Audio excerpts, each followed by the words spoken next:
Honourable Speaker, I present the Interim Budget for 24-25.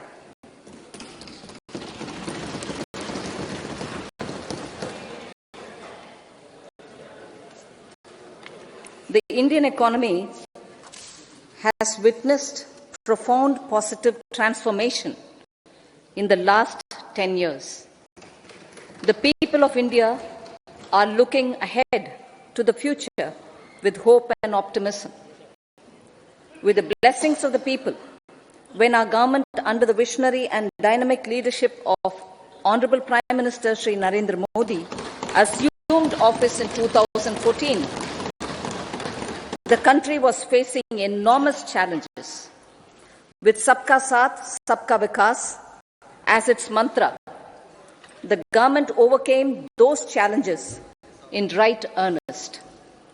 Structural reforms were undertaken. Pro-people programs were formulated and implemented promptly. Conditions were created for more opportunities for employment and entrepreneurship. The economy got a new vigor. The fruits of development started reaching the people at scale. The country got a new sense of purpose and hope. Naturally, the people blessed the government with a bigger mandate.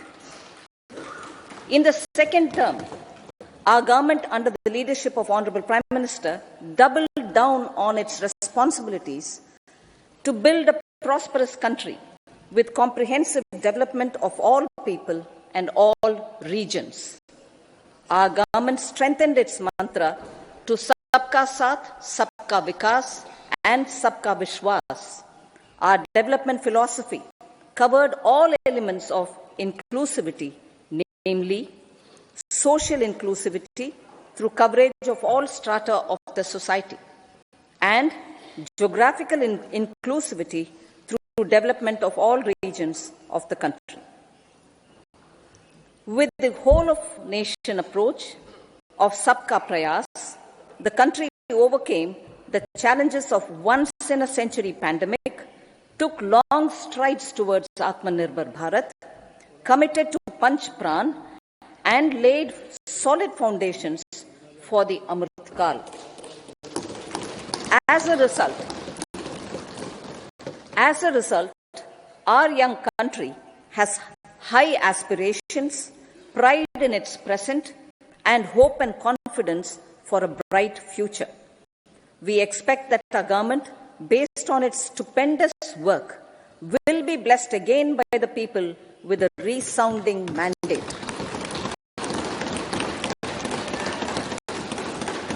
Inclusive development and growth. Our humane and inclusive approach to development is a marked and deliberate departure from the earlier approach of provisioning up to village level. Development programs were thus provisioned. In the last 10 years, however, have targeted each and every household and individual through housing for all, Har Ghar Jal, electricity for all, cooking gas for all, bank accounts and financial services for all in record time. The worries about food have been eliminated through free ration for 80 crore people. Minimum support prices for the produce of Annadata are periodically increased appropriately. These and the provision of basic necessities have enhanced real income in the rural areas. Their economic needs could be addressed, thus spurring growth and generating jobs. Social justice.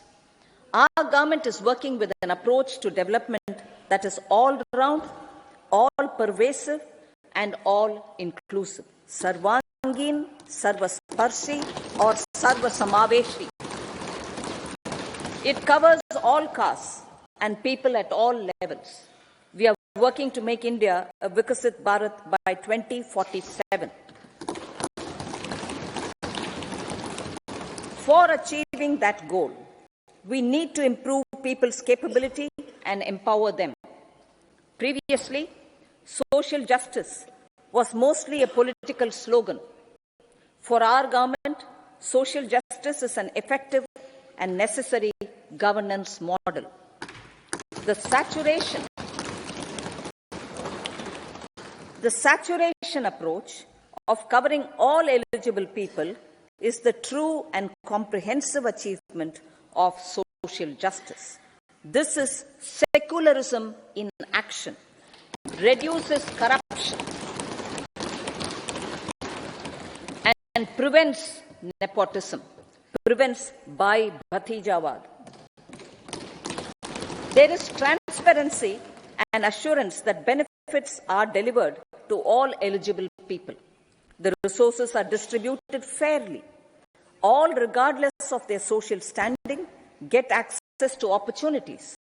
We are addressing systemic inequalities that had plagued our society. We focus on outcomes and not on outlays, so that the social economic transformation is achieved. As our Prime Minister firmly believes, we need to focus on 4 major castes. They are Garib, Mahilayein, Yuva, and Annadata.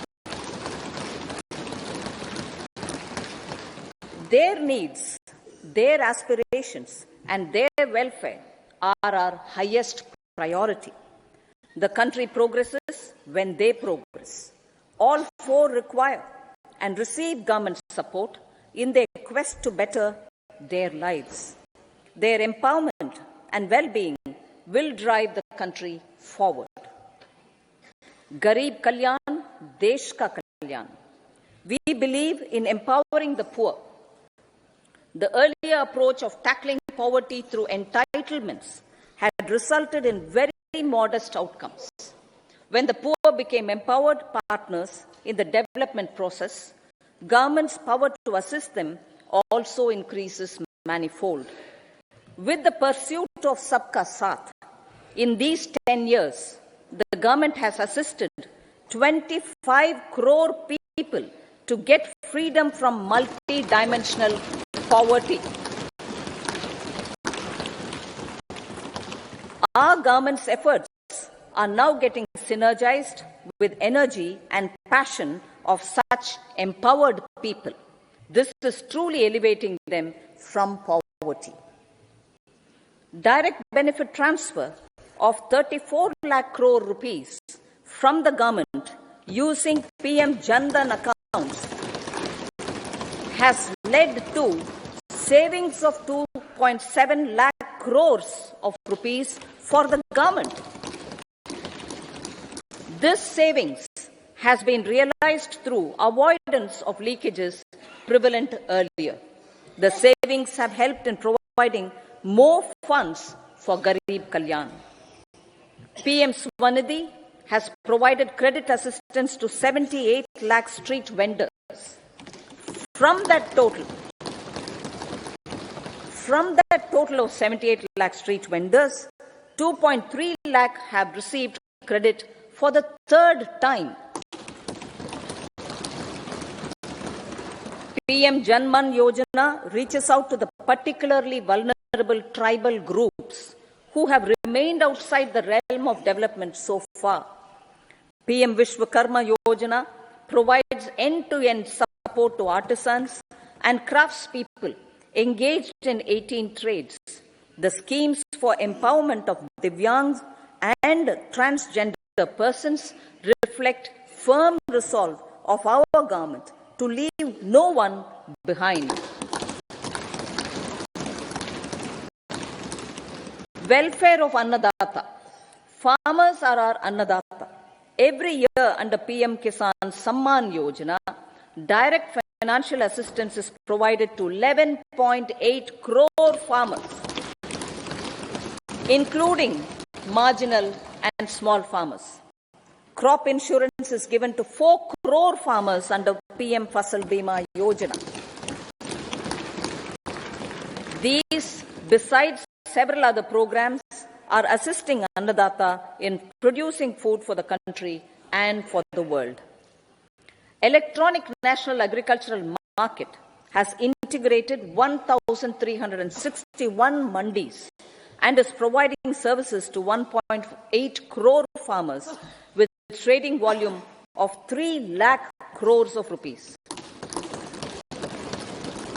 The sector is poised for inclusive, balanced, higher growth and productivity.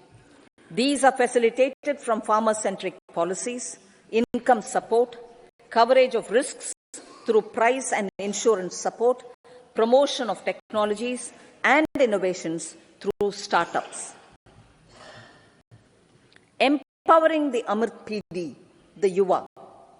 Our prosperity depends on adequately equipping and empowering the youth. The National Education Policy 2020 is ushering the transformational reforms. PM Schools for Rising India, PM Shri, are delivering quality teaching and nurturing holistic and well-rounded individuals.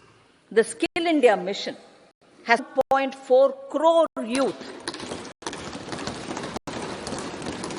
upskilled and reskilled 54 lakh youth and established 3,000 new ITIs. A large number of institutions of higher learning, namely 7 IITs, 16 triple ITs, 7 IIMs, 15 AIMS, and 390 universities have been set up. PM Mudra Yojana has sanctioned 43 crore loans aggregating to 22.5 lakh crores of rupees for entrepreneurial aspirations of our youth. Besides that, Fund of Funds, Startup India, and Startup Credit Guarantee schemes are assisting our youth. They are also becoming Rozgar Data. The country is proud of our youth scaling new heights in sports. The highest ever medal tally in Asian Games and Asian Para Games in 2023 reflects a high confidence level.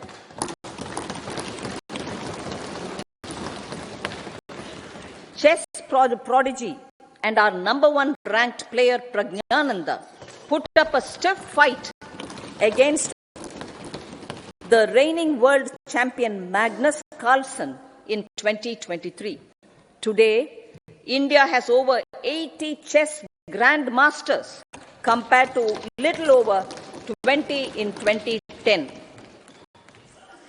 Momentum for Nari Shakti. The empowerment of women through entrepreneurship, ease of living, and dignity for them has gained momentum in these 10 years. 30 crore Mudra Yojana loans have been given to women entrepreneurs. Female enrollment in higher education has gone up by 28% in 10 years. In STEM courses, girls and women constitute 43% of enrollment, one of the highest in the world. All these measures are getting reflected in the increasing participation of women in workforce. Making triple talaq illegal, reservation of 1/3 seats for women in the Lok Sabha and state assemblies, and giving over 70% houses under PM Awas Yojana in rural areas to women, and giving over 70% houses under PM Awas Yojana in rural areas to women as sole or joint owners have enhanced their dignity. Exemplary track record of governance, development, and performance. Besides delivering on high growth in terms of gross domestic product, the government is equally focused on a more comprehensive GDP, that is, governance, development, and performance. Our government has provided transparent, accountable, people-centric, and prompt trust-based administration with citizen first and minimum government, maximum governance approach. The impact of all-round development is discernible in all sectors. There is macroeconomic stability, including in the external sector. Investments are robust. The economy is doing well. People are living better and earning better, with even greater aspirations for future.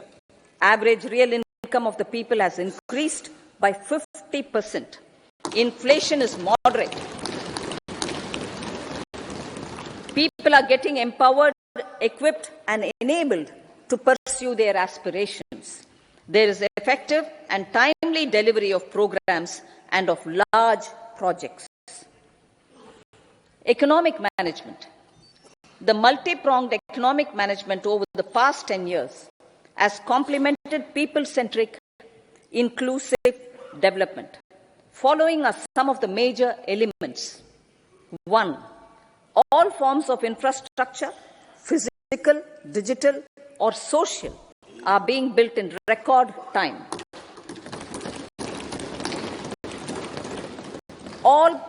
Number 2, all parts of the country are becoming active participants in economic growth. Number 3, digital public infrastructure, a new factor of production in the 21st century, is instrumental in formalization of the economy. Number 4, goods and services tax has enabled one nation, one market, one tax. Tax reforms have led to deepening and widening of tax base. Number 5, strengthening of the financial sector has helped in making savings, credit, and investments more efficient. Number 6, GIFT, IFSC, and the Unified Regulatory Authority, IFSCA, are creating a robust gateway for global capital and financial services for the economy. Number 7, proactive inflation management has helped keep inflation within the policy band. Now, the global context, Honorable Speaker, sir. Geopolitically, global affairs are becoming more complex and challenging with wars and conflicts. Globalization is being redefined with reshoring and friendshoring, disruption and fragmentation of supply chains, and competition for critical minerals and technologies. A new world order is emerging after the COVID pandemic. India assumed the G20 presidency during very difficult times for the world. The global economy was going through high inflation, high interest rates, low growth, very high public debt, low trade growth, and climate changes. The pandemic has led to a crisis of food, fertilizer, fuel, and finances for the world, while India successfully navigated its way. The country showed the way forward and built consensus on solutions for those global problems. The recently announced India-Middle East-Europe economic corridor is a strategic and economic game changer for India and others. In the words of Honorable Prime Minister, the corridor, and I quote, will become the basis of world trade for hundreds of years to come, and history will remember that this corridor was initiated on Indian soil. Unquote. Vision for Vikasit Bharat. Our vision for Vikasit Bharat is that of prosperous Bharat in harmony with nature, with modern infrastructure, and providing opportunities for all citizens and all regions to reach their potential. With confidence arising from strong and exemplary track record of performance and progress, earning Sabka Vishwas, the next 5 years will be years of unprecedented development and golden moments to realize the dream of developed India by 2047. The trinity of demography, democracy, and diversity, backed by Sabka Prayas, has the potential to fulfill aspirations of every Indian. As Honorable Prime Minister in his Independence Day address to the nation mentioned, I quote, "There is no dearth of opportunities, as many opportunities as we want. The country is capable of creating more opportunities. Sky is the limit," unquote. Strategy for Amrit Kal. Our government will adopt economic policies that foster and sustain growth, facilitate inclusive and sustainable development, improve productivity, create opportunities for all, help them enhance their capabilities, and contribute to generation of resources to power investments and fulfill aspirations. Guided by the principle, reform, perform, and transform, the government will take up next generation reforms and build consensus with the states and stakeholders for effective implementation. It is an important policy priority for our government to ensure timely and adequate finances, relevant technologies, and appropriate training for the micro, small, and medium enterprises, MSMEs, to grow and also compete globally. Orienting the regulatory environment to facilitate their growth will be an important element of this policy mix. Aligning with the Panchamrit goals, our government will facilitate sustaining high and more resource-efficient economic growth. This will work towards energy security in terms of availability, accessibility, and affordability. For meeting the investment needs, our government will prepare the financial sector in terms of size, capacity, skills, and regulatory framework. Aspirational Districts Program. Our government stands ready to assist the states in faster development of aspirational districts and blocks, including generation of ample economic opportunities. Development of the East. Our government will pay utmost attention to make the eastern region and its people a powerful driver of India's growth. PM Awas Yojana Gramin. Despite the challenges due to COVID, implementation of PM Awas Yojana Gramin continued, and we are close to achieving the target of 3 crore houses. 2 crore more houses will be taken up in the next 5 years to meet the requirement arising from increase in the number of families. Rooftop solarization and Muft Bijli. Through rooftop solarization, 1 crore households will be enabled to obtain up to 300 units free electricity every month. This scheme follows the resolve of Honorable Prime Minister on the historic day of consecration of Sri Ram Mandir in Ayodhya.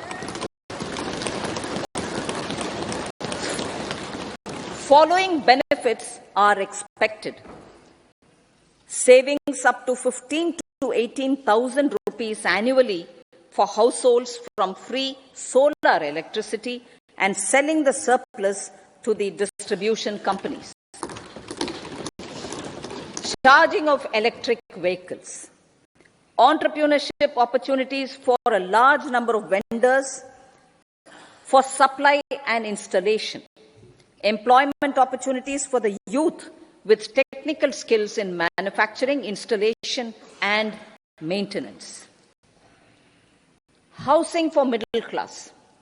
Our government will launch a scheme to help deserving sections of the middle class, and I quote from Honourable Prime Minister's words, living in rented houses or slums or chawls and unauthorized colonies, unquote, to buy or build their own houses.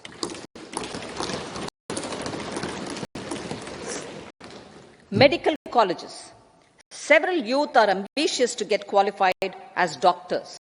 They aim to serve our people through improved healthcare services. Our government plans to set up more medical colleges by utilizing the existing hospital infrastructure under various departments. A committee for this purpose will be set up to examine the issues and make relevant recommendations. Cervical cancer vaccination. Our government will encourage vaccination for girls in the age group of 9 to 14 years for prevention of cervical cancer. Maternal and child health care. Various schemes for maternal and child care will be brought under one comprehensive program for synergy in implementation. Upgradation of Anganwadi centres under Saksham Anganwadi and Poshan 2.0 will be expedited for improved nutrition delivery, early childhood care and development. The newly designed U-Win platform for managing immunization and intensified efforts of Mission Indradhanush will be rolled out expeditiously throughout the country. Ayushman Bharat. Healthcare cover under Ayushman Bharat scheme will be extended to all ASHA workers, to all Anganwadi workers and helpers. Agriculture and food processing. The efforts of value addition in agriculture sector and boosting farmers' incomes will be stepped up. Pradhan Mantri Kisan Sampada Yojana has benefited 38 lakh farmers and generated 10 lakh employment. Pradhan Mantri formalization of micro food processing enterprises Yojana has assisted 2.4 lakh SHGs and 60,000 individuals with credit linkages. Other schemes are complementing the efforts for reducing post-harvest losses and improving productivity and incomes. For ensuring faster growth of the sector, our government will further promote private and public investment in post-harvest activities, including aggregation, modern storage, efficient supply chains, primary and secondary processing and marketing and branding. Nano DAP. After the successful adoption of nano urea, application of nano DAP on various crops will be expanded in all agroclimatic zones. Atmanirbhar Oil Seeds Abhiyan. Building on the initiative announced in 2022, a strategy will be formulated to achieve Atmanirbharta for oil seeds such as mustard, groundnut, sesame, soya bean and sunflower. This will cover research for high-yielding varieties, widespread adoption of modern farming techniques, market linkages, procurement, value addition and crop insurance. Dairy development. A comprehensive program for supporting dairy farmers will be formulated. Efforts are already on to control foot and mouth disease. India is the world's largest milk producer with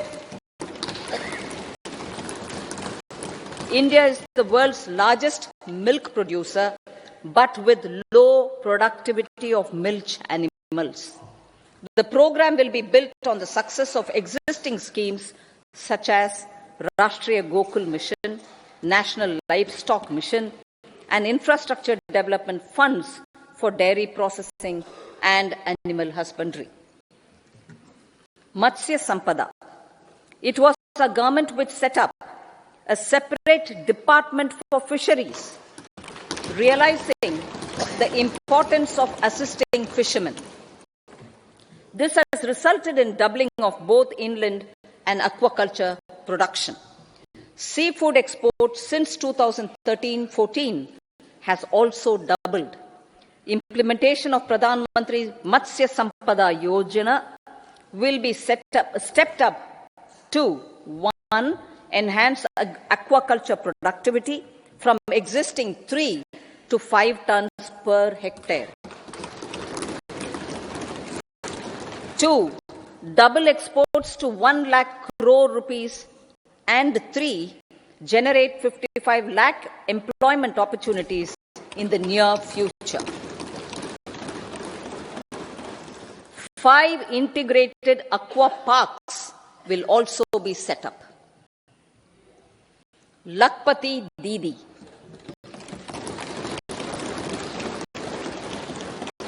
$83 lakh SHGs.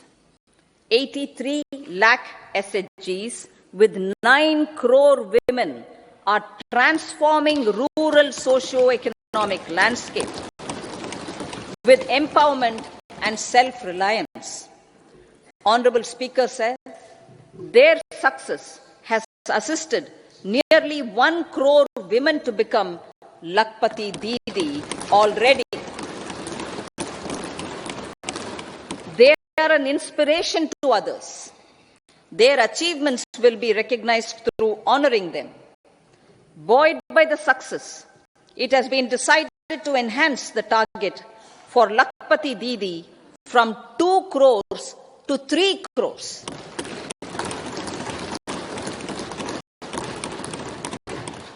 Technological changes, new age technologies and data are changing the lives of people and businesses.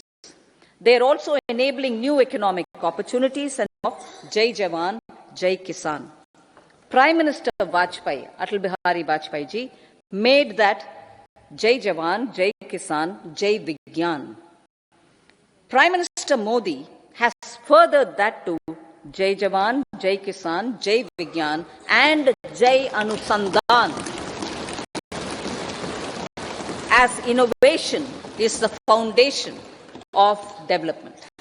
For our tech-savvy youth, this will be a golden era. A corpus of 1 lakh crore rupees will be established with 50-year interest-free loan provided. The corpus will provide long-term financing or refinancing with long tenors and low and or nil. I repeat that sentence. The corpus will provide long-term financing or refinancing with long tenors and low or nil interest rates. This will encourage the private sector to scale up research and innovation significantly in sunrise domains. We need to have programs that combine the powers of our youth and technology. A new scheme will be launched for strengthening deep tech technologies for defense purposes and expediting Atmanirbharta. Infrastructure development. Building on the massive tripling of the capital expenditure outlay in the past 4 years, resulting in huge multiplier impact on economic growth and employment creation, the outlay for the next year is being increased by 11.1% to 11,11,111 crore rupees. This would be 3.4% of our GDP. Railways. 3 major economic railway corridor programs will be implemented. These are Energy, Mineral and Cement Corridor. Number 2, port connectivity corridors, and number 3, high traffic density corridors. The projects have been identified under the PM Gati Shakti for enabling multimodal connectivity. They will improve logistics efficiency and reduce cost. The resultant decongestion of the high traffic corridors will also help in improving operations of passenger trains, resulting in safety and higher travel speed for passengers. Together with dedicated freight corridors, these 3 economic corridor programs will accelerate our GDP growth and rollout of air connectivity to Tier 2 and Tier 3 cities under UDAN scheme has been widespread.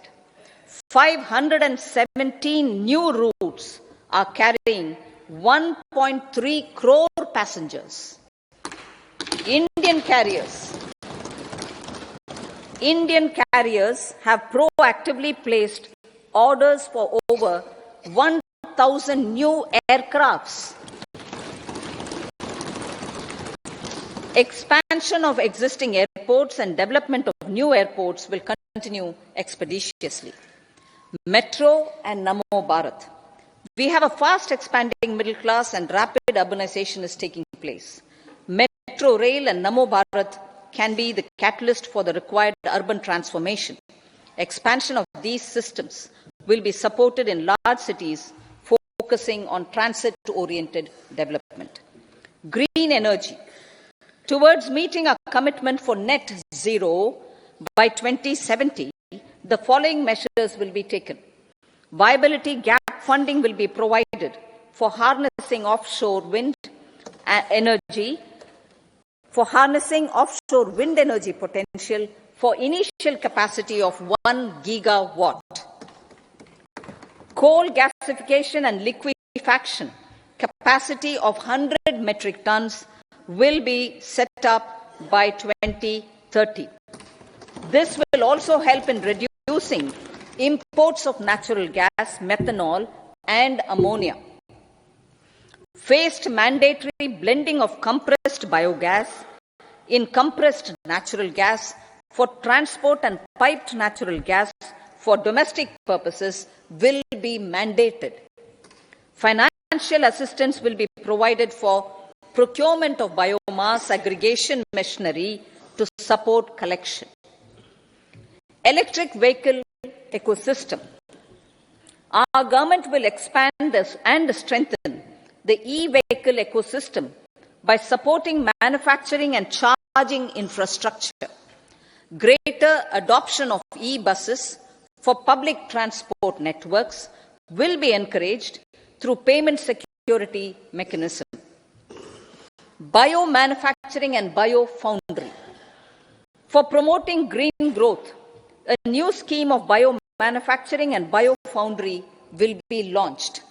This will provide environment-friendly alternatives such as biodegradable polymers, bioplastics, biopharmaceuticals, and bioagri inputs. This scheme will also help in transforming today's consumptive manufacturing paradigm to the one based on regenerative principles. Blue Economy 2.0. For promoting climate-resilient activities for Blue Economy 2.0, a scheme for restoration and adaptation measures and coastal aquaculture and mariculture with integrated and multi-sectoral approach will be launched. Comprehensive development of tourist centers. The success of organizing G20 meetings in 60 places presented diversity of India to global audience. Our economic strength has made the country an attractive destination for business and conference tourism. Our middle class also now aspires to travel and explore. Tourism, including spiritual tourism, has tremendous opportunities for local entrepreneurship. States will be encouraged to take up comprehensive development of iconic tourist centers, branding and marketing them at global scale. A framework for rating of the centers based on quality of facilities and services will be established. Long-term interest-free loans will be provided to states for financing such development on matching basis. To address the emerging fervor for domestic tourism, Honorable Speaker, sir, projects for port connectivity, tourism infrastructure, and amenities will be taken up on our islands, including Lakshadweep. This will help in generating employment also. Promoting investments. The FDI inflow during 2014 to 23 was $596 billion US, marking a golden era. That is twice the inflow during 2005 to 14. For encouraging sustained foreign investment, we are negotiating bilateral investment treaties with our foreign partners in the spirit of First Develop India. FDI is First Develop India. Reforms in the states for Vikasit Bharat. Many growth and development enabling reforms are needed in the states for realizing the vision of Vikasit Bharat. A provision of 75,000 crore rupees as 50-year interest-free loan is proposed this year to support those milestone-linked reforms by the state governments. Societal changes. The government will form a high-powered committee for an extensive consideration of the challenges arising from fast population growth and demographic changes. The committee will be mandated to make recommendations for addressing these challenges comprehensively in relation to the goal of Vikasit Bharat. Amrit Kal as Kartavya Kal. Our government stands committed to strengthening and expanding the economy with high growth and to create conditions for people to realize their aspirations. Honorable Prime Minister, in his Independence Day address to the nation in the 75th year of our Republic, said, and I quote, "We commit ourselves to national development with new inspirations, new consciousness, new resolutions as the country opens up immense possibilities and opportunities. It is our Kartavya Kal." Unquote. Every challenge of the pre-2014 era was overcome through our economic management and our governance. These have placed the country on a resolute path of sustained high growth. This has been possible through right policies, true intentions, and appropriate decisions. In the full budget in July, Honorable Speaker, our government will present a detailed roadmap for our pursuit of Vikasit Bharat.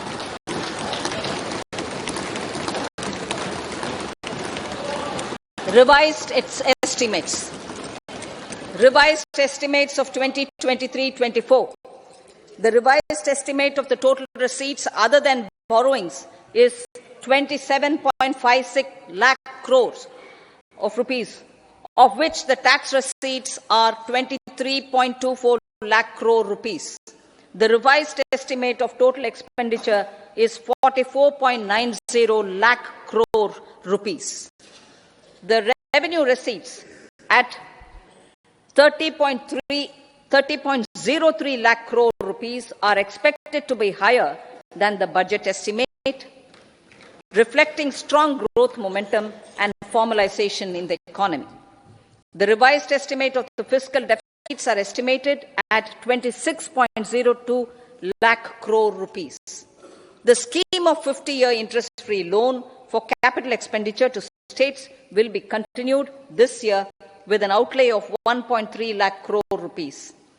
We continue on the path of fiscal consolidation, as announced in my budget speech of 2021-22, to reduce fiscal deficit below 4.5% by 25-26.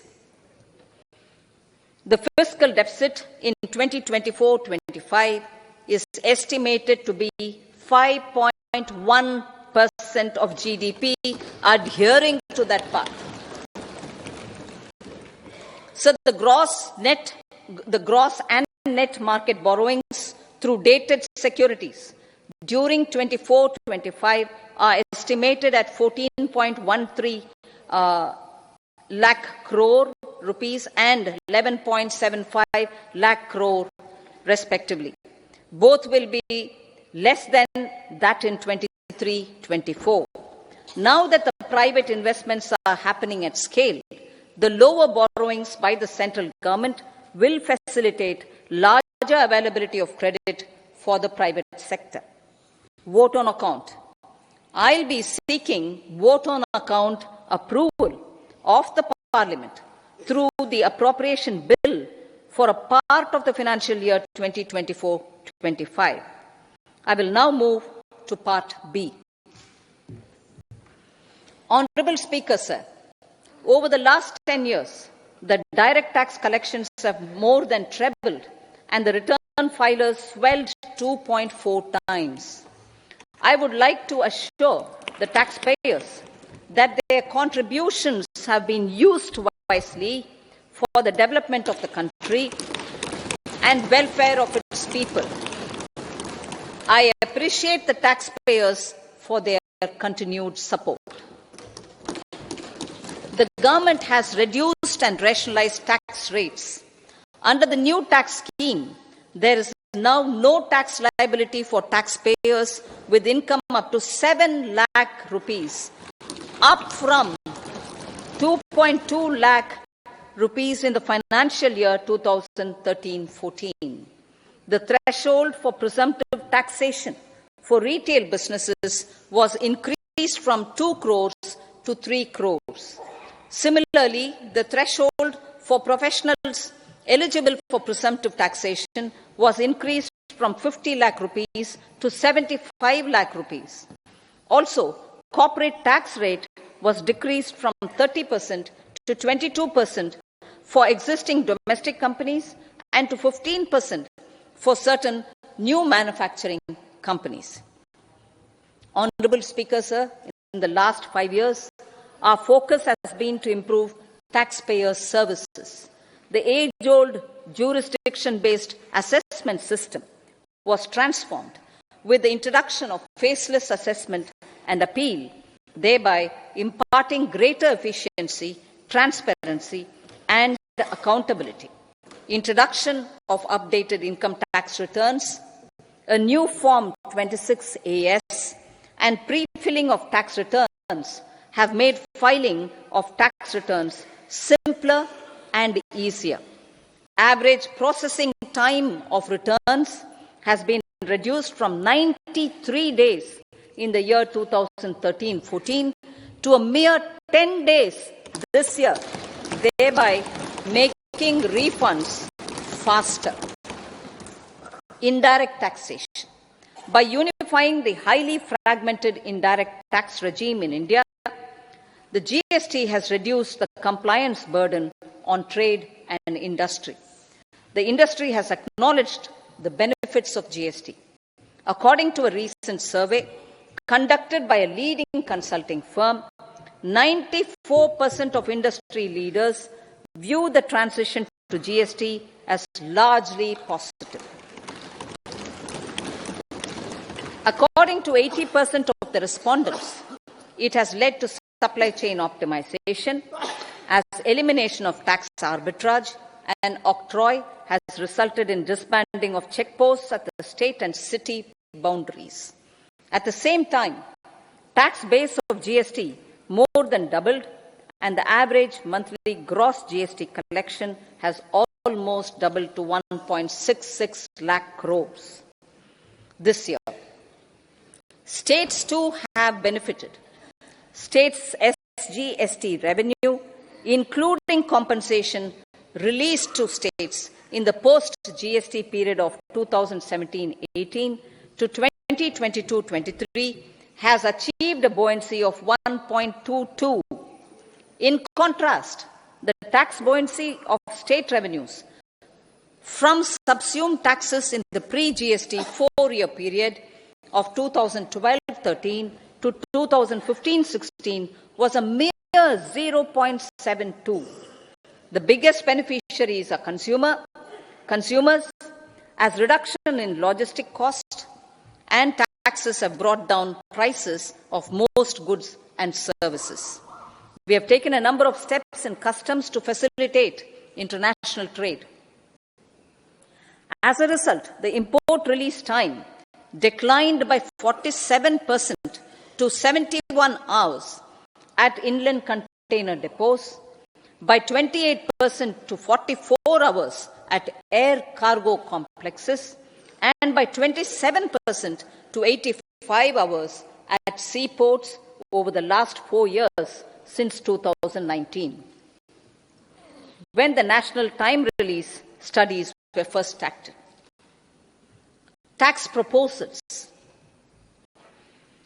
As for tax proposals, in keeping with the convention, I do not propose to make any changes relating to taxation and propose to retain the same tax rates for direct and indirect taxes, including import duties. However, certain tax benefits to startups and investments made by sovereign wealth or pension funds, as also tax exemption on certain income of some IFSC units, are expiring on 31/3/2024. To provide continuity in taxation, I propose to extend the date to 31/3/2025. Moreover, in line with the government's vision to improve ease of living and ease of doing business, I wish to make an announcement to improve taxpayer services. There are a large number of petty, non-verified, non-reconciled or disputed direct tax demands disputed 2010-11 to 2014-15. This is expected to benefit about 1 crore taxpayers. 1 crore taxpayers would benefit out of this. Economy then and now. The crisis of those years has been overcome, and the economy has been put firmly on a high, sustainable growth path with all-round development. It is now appropriate to look at where we were then. I repeat, it is now appropriate to look at where we were then till 2014 and where we are now, only for the purpose of drawing lessons from the mismanagement of those years. The government will lay a white paper on table of the House.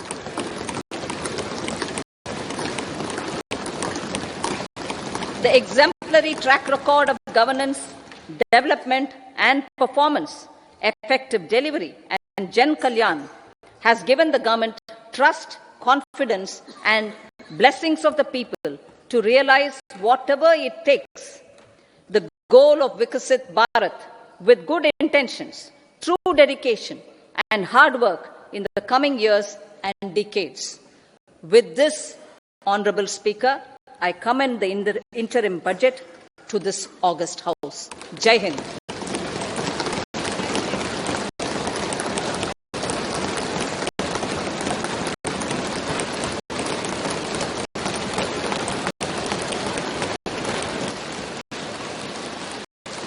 Item number 2, Srimati Nirmala Sitharaman ji.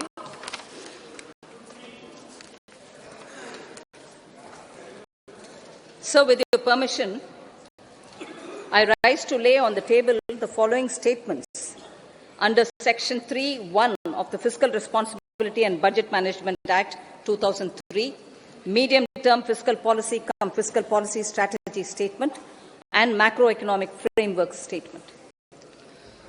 Item number 3, Srimati Nirmala.